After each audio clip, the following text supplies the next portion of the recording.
Jai Gurudev, tout le monde.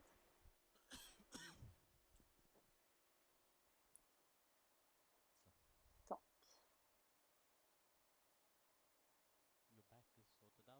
ça va mieux ton dos? Tu devrais t'asseoir sur la chaise aujourd'hui. C'est bien quand on vieillit, on devient sage, on devient en bonne santé. Tout ce temps, elle ne pouvait pas s'asseoir, et aujourd'hui c'est son anniversaire, et elle commence à s'asseoir.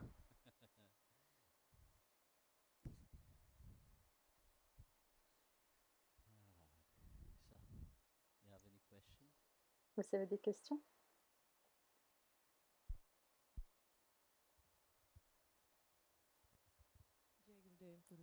Jai Gurudev, Guruji. Alors, dernièrement, on a parlé de l'importance de la compagnie qu'on a avec les autres. Et on a aussi parlé des plus grandes qualités, ou une des plus grandes qualités du Divo, qui est d'être un personnage subordonné et de se rendre humble devant même d'autres dévots. Et donc, ma question, c'est, puisque l'un de tes plus importants enseignements, c'est de percevoir le divin en chaque chose, comment ça se fait que ce soit si compliqué pour nous de percevoir le divin en chacun de nous, particulièrement dans l'organisation et le travail et à l'ashram? C'est si facile d'oublier aussitôt et comme on s'en va bientôt loin de toi, je pense que c'est important de parler de ce sujet. En fait, tu vois, c'est pas compliqué. Le problème, c'est que comment vous vous voyez. C'est facile quand vous vous rappelez que maintenant que le gourou en parle, c'est facile de s'en rappeler. Non, non. Mais une fois que vous repartez dans le monde, alors vous oubliez. Parce que votre mental est tellement engagé dans vos activités quotidiennes que vous oubliez que le divin vit en chacun. Non. Mais voici ma question maintenant. Non? Est-ce que je fais ma question maintenant ou plus tard? Ok, on garde ça pour plus tard. Alors, pour répondre à ta question, quel est l'objectif premier d'une vie spirituelle? En particulier sur le chemin de Bhakti, notre objectif, c'est de nous transformer, non? Comment est-ce qu'on se transforme? En faisant tout ce que le monde fait ou en faisant les choses différemment? Complètement différemment, non? Dans la Bhagavad Gita, au chapitre 16, verset 5, le Seigneur Krishna dit, ceux qui ont des qualités divines, ils sont libérés. Et ceux qui ont des qualités démoniaques, ils sont pris dans la tâche du monde. Alors il dit à Arjuna, n'aie crainte, tu es avec des qualités saintes, tu as des vertus saintes. Quand on observe ce verset de la Gita, on voit très clairement, vous devez comprendre, vous voyez, parce que si vous n'avez pas une connaissance, une compréhension approfondie, vous allez juste le prendre à la légère. Oh, ce n'est que, comment dire, il y a des gens bons et des méchants. Voilà ce que vous allez commencer à juger. C'est aussi, quand vous êtes assis ici à l'intérieur, vous pensez que, oh, je suis quelqu'un de très saint. Qu'il n'y ait pas de malentendu. Ne regardez pas seulement sur les choses extérieures pensant que cette personne est un saint, une sainte, ou que cette personne là-bas à l'extérieur est une mauvaise personne. C'est une notion que très souvent les gens pensent comme ça, vous savez. Particulièrement les gens spirituels, ils pensent qu'ils sont supérieurs aux autres. Ils pensent parce qu'ils ont un certain mode de vie, alors Dieu est obligé de les aimer. Vous comprenez? Non. Ne vous laissez pas tromper par les fantasmes extérieurs de la spiritualité non plus, parce que Dieu ne regarde pas ces choses extravagantes de l'extérieur. Dieu regarde ce que vous avez à l'intérieur. Quand il perçoit que ce que vous avez à l'intérieur et ce désir sincère pour lui, alors automatiquement il va se donner, non? Automatiquement il va se révéler. Quand on analyse cette première partie, ceux qui ont ces qualités divines, ils sont libres, ils atteignent la libération. Vous savez? Donc, ici, ce que dit Bhagavan à Arjuna, il dit, oui, il parle de tous ceux qui ont ces qualités positives, ces bonnes qualités. Et automatiquement, vous voyez clairement qu'une fois que vous avez une certaine positivité en vous, alors vous êtes libre. Vous ne sentez pas mécontent, vous vivez réellement la vie. Vous avez cette joie qui se reflète en vous. Mais ça émerge quand vous avez toutes les bonnes qualités en vous. Donc, ces qualités positives dont parle Bhagavan Krishna à Arjuna, c'est ce qui est un dévot. Qu'il n'y ait pas de malentendu à croire que tous les dévots vont atteindre ce stade, parce que les gens pensent que, oh, si je pratique ma spiritualité, je fais mes prières, je remplis ma tête de connaissances, et avec tout ça, je serai libéré. Je peux me compter comme parmi ces gens saints, vous savez, qui seront libres, qui sont libres. Non. Ça, c'est un malentendu que très souvent, quand on regarde ce verset tout au long de la Gita, vous verrez que Bhagavan Krishna parle de quand quelqu'un a transcendé cette agonie mentale. Vous savez, c'est pour ça, vous voyez, quand il dit à Arjuna, n'aie crainte, pourquoi? C'est très intéressant de voir cette partie-là. Quand il dit n'aie pas peur, automatiquement, quand vous entendez ce verset dans votre mental, qu'est-ce qui se passe? Même ici. De quel côté est-ce que je suis? Hein? Lequel je suis? Est-ce que je suis dans le premier ou dans le deuxième? N'est-ce pas? Donc, ici, il donne l'assurance à Arjuna, tu n'as pas besoin de t'inquiéter de ça. Tu as pris refuge auprès de moi, tu t'es abandonné à moi, tu es de qualité sainte. Donc, tu n'as pas besoin de t'inquiéter de ça. Donc, cette agonie mentale, de quel côté je suis, ne devrait pas être là, mais cette agonie mentale se produit très souvent sur le chemin spirituel. Vous voyez? Parce que lorsque vous observez et ensuite vous vous comparez aux autres, cette observation puis comparaison, c'est une condamnation, une auto-condamnation. C'est pour ça qu'il dit, ceux qui ont des qualités démoniaques n'avancent pas. Donc quand vous regardez à ces vertus, quand vous regardez à ces deux catégories d'êtres, l'une qui est les qualités divines et l'autre les qualités démoniaques, il ne parle pas des démons dont nous parlons, tout ce qu'on comprend dans les qualités démoniques extérieures, il parle des qualités démoniaques à l'intérieur de vous. Ce qui est négatif en soi, ceux qui ont de la négativité en eux-mêmes, ils se condamnent eux-mêmes, ils se jugent eux-mêmes, et du fait de cette auto-condamnation et de cet auto-jugement, ils le projettent sur tous les autres. Notez ça bien, parce que c'est très intéressant par rapport à ce que tu m'as demandé. Parce que quand on analyse, quand on s'analyse soi-même, c'est sans jugement. On est exempt de jugement. On est dépourvu, on ne compare pas. On ne voit même pas que « Oh, je suis bien ». Comment est-ce que vous pouvez vous dire à vous-même « Oh oui, je suis une bonne personne ». Vous ne pouvez pas dire ça.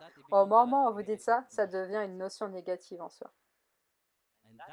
Et c'est ce que les gens doivent enlever de leur mental, parce qu'ils sont en train de se juger en se disant « Oui, je suis une bonne personne ». Et souvent, vous entendrez ça quand vous parlez avec les gens vous diront « Pourquoi est-ce que des choses mauvaises m'arrivent alors que je suis une bonne personne ?» Qu'est-ce qui définit un être qu'un être est bon? C'est cet état mental, ce n'est pas que je veux dire « Oh, je suis une bonne personne, rien de mauvais ne devrait jamais m'arriver ». Souvent, on voit ça. Donc, vous voyez, quand vous allez dans le monde, quand vous êtes dans le monde, c'est très important de vous analyser vous-même. Analysez quelle qualité à chaque instant de votre vie, ce qui se passe. Dans quel état suis-je? Est-ce que je suis dans l'état de la conscience de Dieu ou pas? Est-ce que je suis dans l'état de... Est-ce que j'ai fait quelque chose de bien ou pas? La meilleure manière de faire cette auto-analyse, c'est d'avoir un journal. Écrivez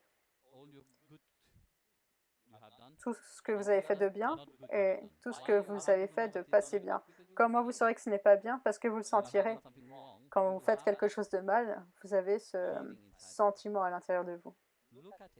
Regardez-le et sachez ce que vous avez à changer. Vous voyez, j'ai vu des gens de l'extérieur, vous savez, des gens dans le monde qui sont des gens adorables. Je le dis souvent.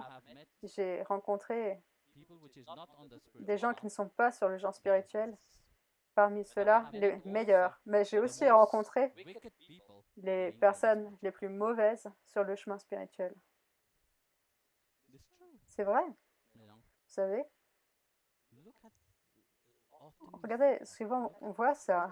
Regardez les gens spirituels, ils sont les premiers à juger. Non? Appelez ça... Dieu s'est incarné tellement de fois sur cette terre pour enseigner l'amour à l'humanité, pour rappeler l'amour. C'est pour ça qu'on dit l'amour, c'est Dieu. L'amour est Dieu.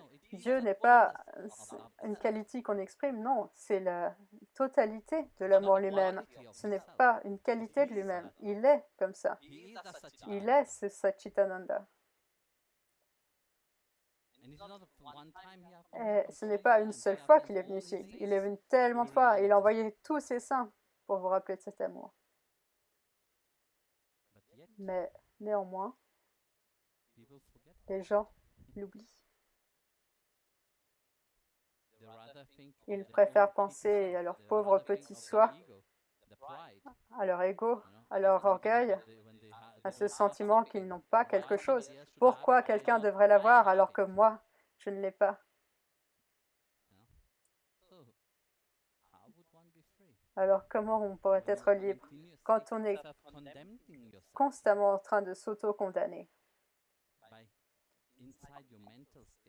en pensant dans votre état mental, oh, je suis une personne très sainte, je suis une personne très importante, je suis une très grande personne, je suis une personne spirituelle.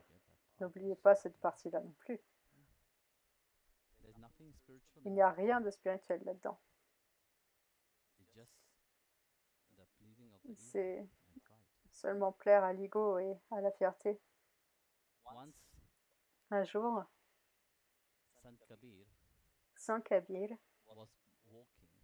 marchait, et alors qu'il marchait, il vit une femme en train de moudre des grains.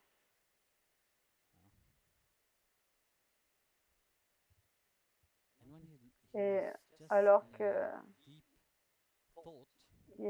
était dans une profonde réflexion en la regardant en train de moudre le grain, et il commença à fondre en larmes. Il ne faisait que pleurer. Donc tout le monde passait par là et commençait à se moquer de lui. Ah, Kabir, qui c'est qui t'a fait du mal? Mais Kabir n'a rien dit à personne. À l'intérieur, il savait à quoi ça sert de parler à des ignorants. Est-ce qu'ils vont comprendre ce qui se passe à l'intérieur de moi? Ils ne vont jamais comprendre ce qui se passe en moi. Pourquoi devrais-je perdre mon temps avec ça? Donc, Kabir était dans cet état-là et les gens passaient en faisant des commentaires sur lui. Il n'a rien dit. Et puis, il y a un saint, une personne sainte, du nom de Nipat. Nipat approcha et posa la même question à Kabir. Pourquoi pleures-tu, Kabir? Et Kabir se jeta sur lui et fondit en larmes. Et il a dit, je vois ma vie comme ce grain qui se fait moudre entre les deux meules. Comment serais-je libre quand je me sens tellement concernée par toutes ces choses? Nipat a dit, cher Kabir, tu n'as pas de cause. Tu es au-delà de ça.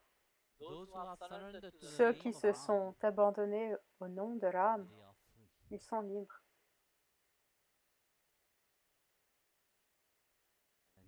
Alors, Kabir a dit, sans la grâce du Guru, je suis comme un cadavre. Je suis un vie sans vie. Je suis un corps sans vie.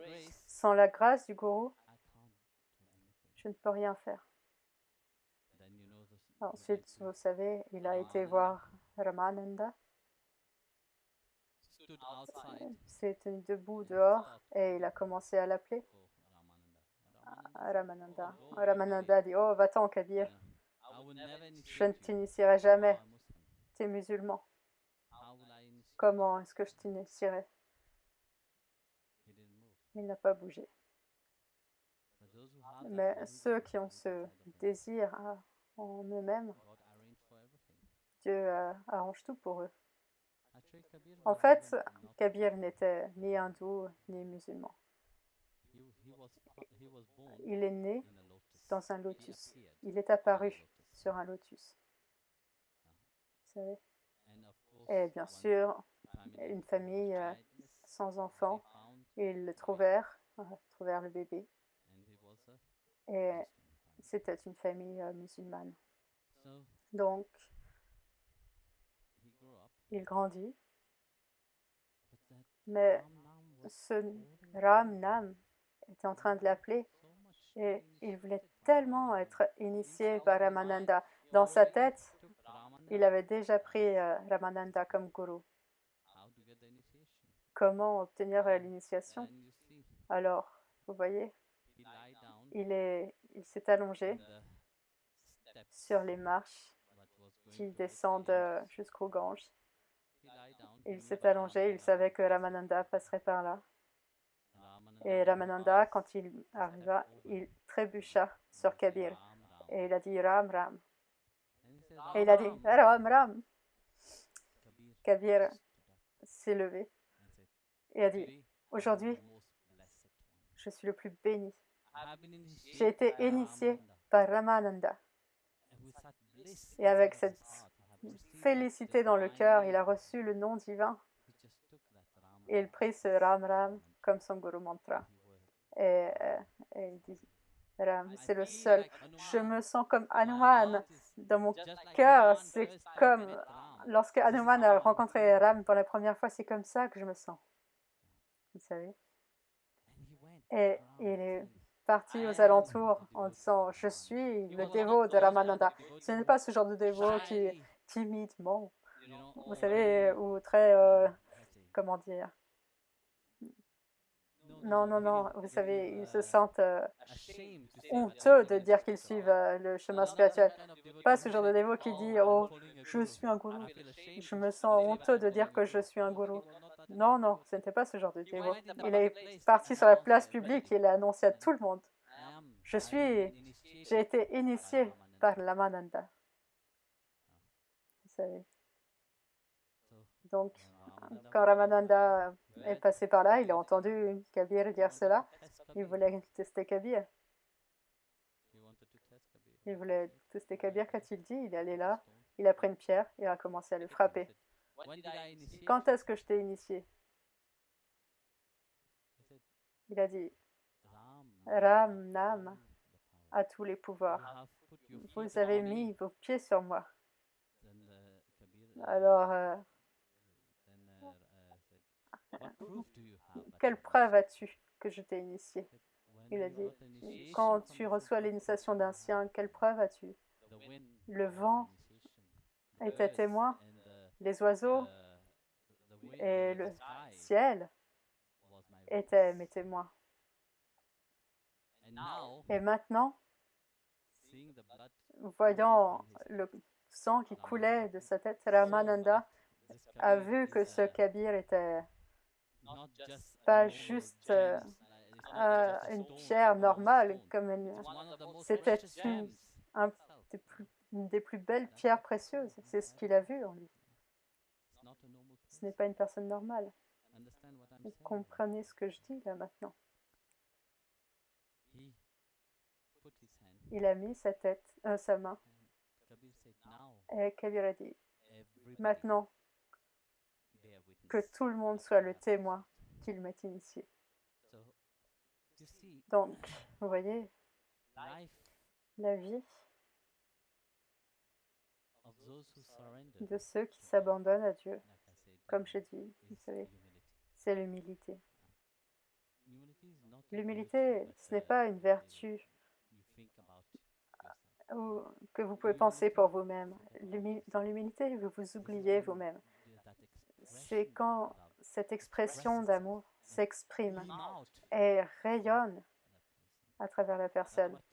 C'est ce qu'a dit Krishna. Ceux qui ont ces qualités divines, ceux qui ont ascensionné à ces qualités divines, ce qui ne veut pas dire que quelqu'un qui ne reflète pas ça, qui n'a pas cela, ne peut pas changer. Tout le monde peut se transformer, mais c'est seulement quand vous vous rangez à cette nature divine en vous, quand vous aspirez à ce que cette nature divine s'exprime, qu'elle se manifeste. Et cette nature divine, comment va-t-elle elle va se manifester, que vous soyez ici, au pôle Nord, au pôle Sud, même si vous êtes en enfer, cette nature divine, elle va briller à travers vous. Donc, ce n'est pas une histoire d'endroit qui vous rappelle la beauté de Dieu. Toute la nature, le monde entier, Dieu l'a créé. Pourquoi? Pour que vous puissiez apprécier sa présence, pour que vous puissiez forger une relation, que vous vous connaissiez vous-même et que vous appreniez à le connaître et que vous puissiez construire votre relation avec lui. Ce n'est pas seulement ici. Ça, c'est juste un bâtiment. Ce bâtiment qu'il a construit à l'intérieur, ce temple qu'il a construit à l'intérieur de votre cœur, c'est ça que vous emportez partout où vous allez. Et c'est ça, la nature divine qui prédomine en vous. Donc c'est ça que vous devez faire. C'est une expression de cette foi dans chaque instant de votre vie. Une expression de ce que vous avez en vous, cette lumière qui est en vous. Laissez-la briller, comme comme Jésus l'a dit dans la Bible, quand vous avez une lumière, vous ne la cachez pas sous votre lit, vous la mettez bien en hauteur et vous la laissez briller. Cette lumière qu'elle vous a donnée, qu'il a cultivée, ce que vous avez reçu, vous ne pouvez pas le cacher. Mais vous le laissez briller à travers vous. Et rappelez-vous constamment de forger votre relation avec Dieu à chaque instant. Donc, ma question maintenant pour vous.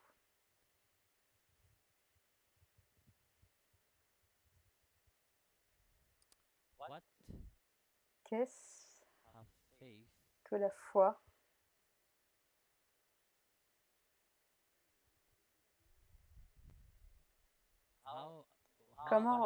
qu'est-ce que la foi exprime soi-même? Attendez, j'essaie de poser une question sur la foi, mais ça n'arrive pas encore maintenant, là. Qu'est-ce que la foi a fait dans votre vie? Donc c'est ça ma question.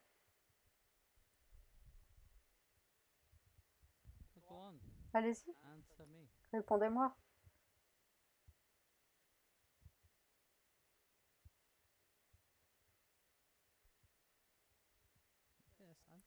Oui, réponds. Chez Goludev, dans des situations où normalement je chercherais un raisonnement logique pour que je puisse continuer d'une certaine manière, la foi me donne l'assurance que où que j'aille, ça ira si mon mental est au bon endroit, sur Dieu. Mhm. Ça va toujours de lui à lui. Je dirais que la foi a donné... Il n'y a que 3 personnes qui parlent ici. Oui, oui, je dis que dans cet endroit, il n'y a que 3 personnes qui sont capables de parler. Lui, toi, lui. Et parfois d'autres. Vas-y. Je voulais juste dire que la foi a donné un sens aux différentes situations qui se sont produites dans ma vie. Oui, oui, vas-y. La foi pour moi, c'est quand si vous bataillez dans différents types de situations que vous ne comprenez pas, alors la foi te donne la force de les traverser parce que tu crois que tout ira bien, même si je ne sais pas comment ça va se passer. Despina, tu te caches. Je pense que la foi apporte le calme et un sens de sécurité. Et ça nous permet de croire que tout ira bien, quoi qu'il arrive. Attendez une minute, je veux juste clarifier. Je n'ai pas posé la question, qu'est-ce que la foi? Vous savez, vous entendez qu'une seule partie de la question maintenant. Je dis, qu'est-ce que la foi a fait dans votre vie? Dans votre vie aussi, vous devez en parler. Je ne dis pas que ta réponse est fausse. Non, dans ma vie, je veux dire que ça m'a donné un sens de calme et de sécurité. Le fait que je saurais que tout ira toujours bien, même si je passe par des moments très difficiles. Je sais que tout ira bien et je sais qu'on s'occupe de moi, qu'on veille sur moi. Oui. Toi.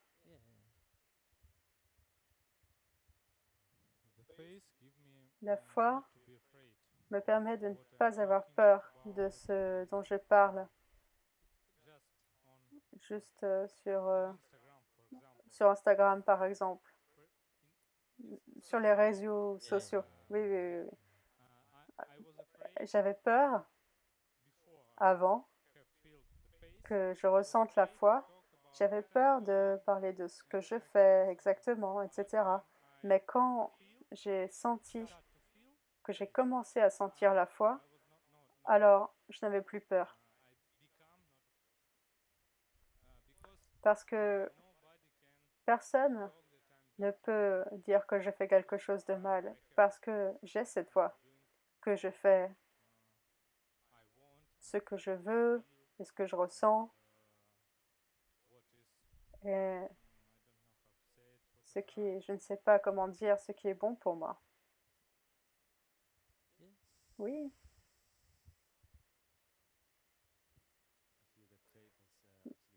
Je pense que la foi a absolument transformé ma vie parce que la foi est ce qui m'a rapproché de plus en plus du divin. Et il y a beaucoup de moments dans ma vie où je bataillais à croire en la divinité en moi-même, mais de différentes manières, j'ai été capable de trouver la foi en moi. Et à travers cette foi, j'ai été capable de me rapprocher de plus en plus du divin.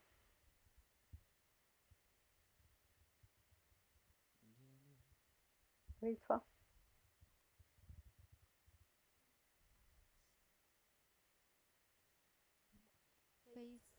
La foi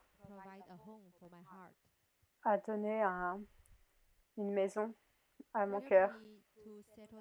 Ça m'a aidé à me poser et à ne pas me perdre à nouveau.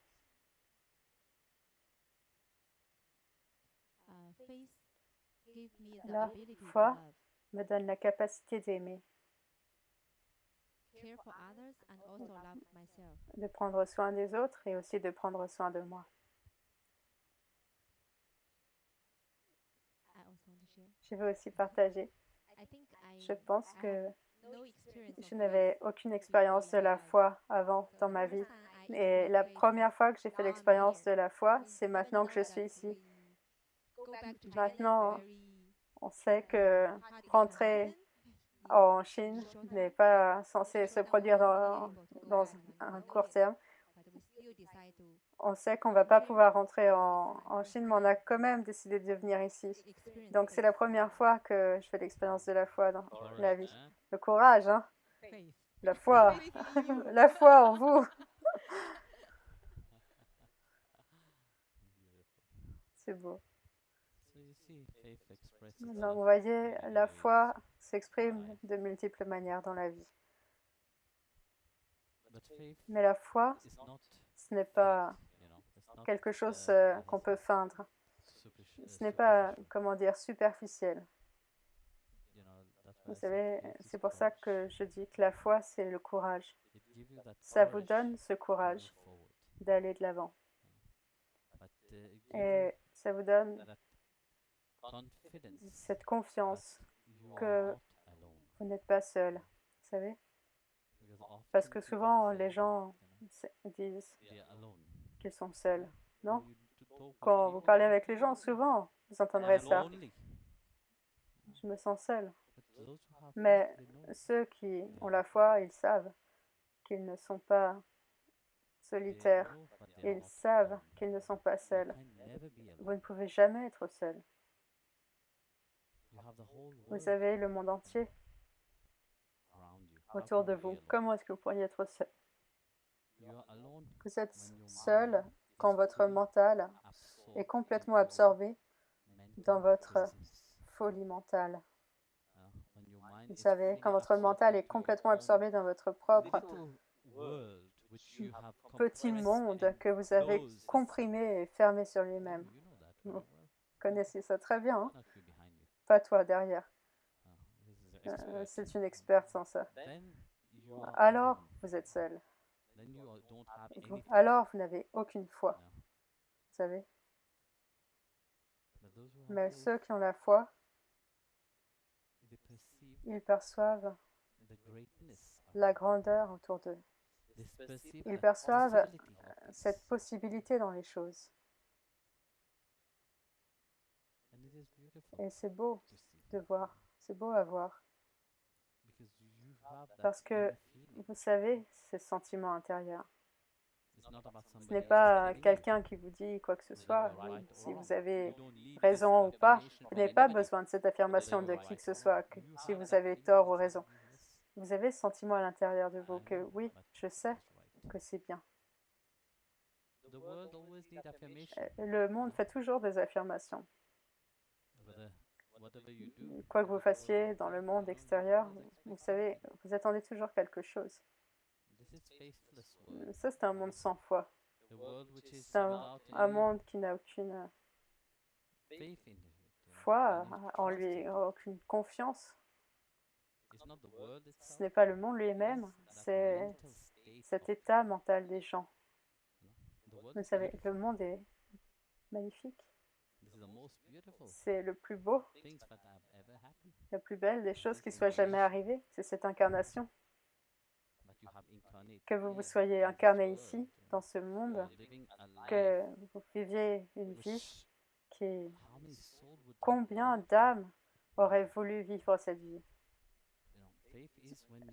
La foi, c'est quand vous commencez à percevoir depuis votre cœur lui-même ce que veut votre âme, ce que veut votre cœur, ce que vous voulez vraiment. Pas ce après quoi court le monde, mais cette réalité. Vous pouvez aller complètement en sens inverse de ce que fait le monde. Vous savez, comme je dis toujours, si vous voulez réussir, ne courez pas là où va la société. Allez en sens inverse. Si vous courez vers la société, tout le monde va faire la même chose. Et il n'y a pas de prospérité là-dedans. vous n'accomplirez jamais rien.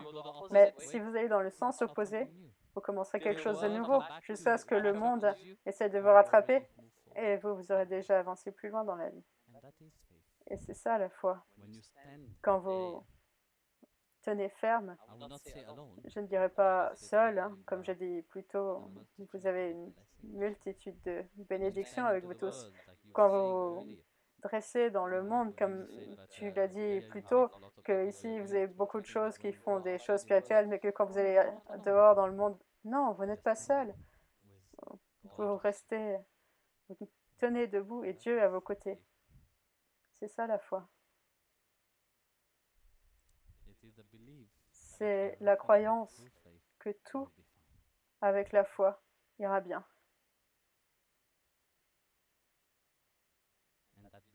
Et cette croyance fait que ça se produit. C'est pour ça que vous verrez, vous savez, partout, quand on parle de merveilles, non?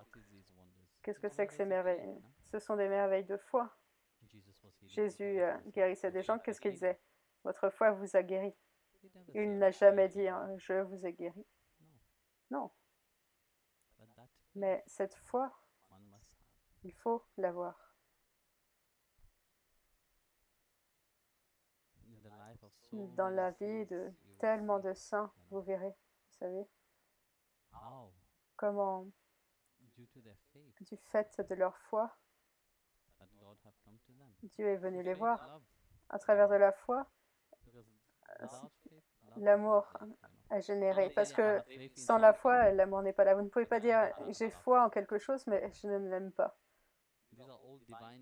Ce sont toutes des qualités divines qui vont main dans la main. Donc, vous avez d'autres questions?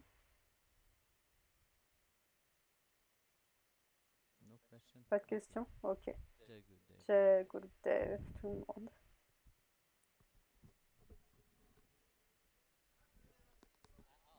J'ai demandé, hein, tu me regardes.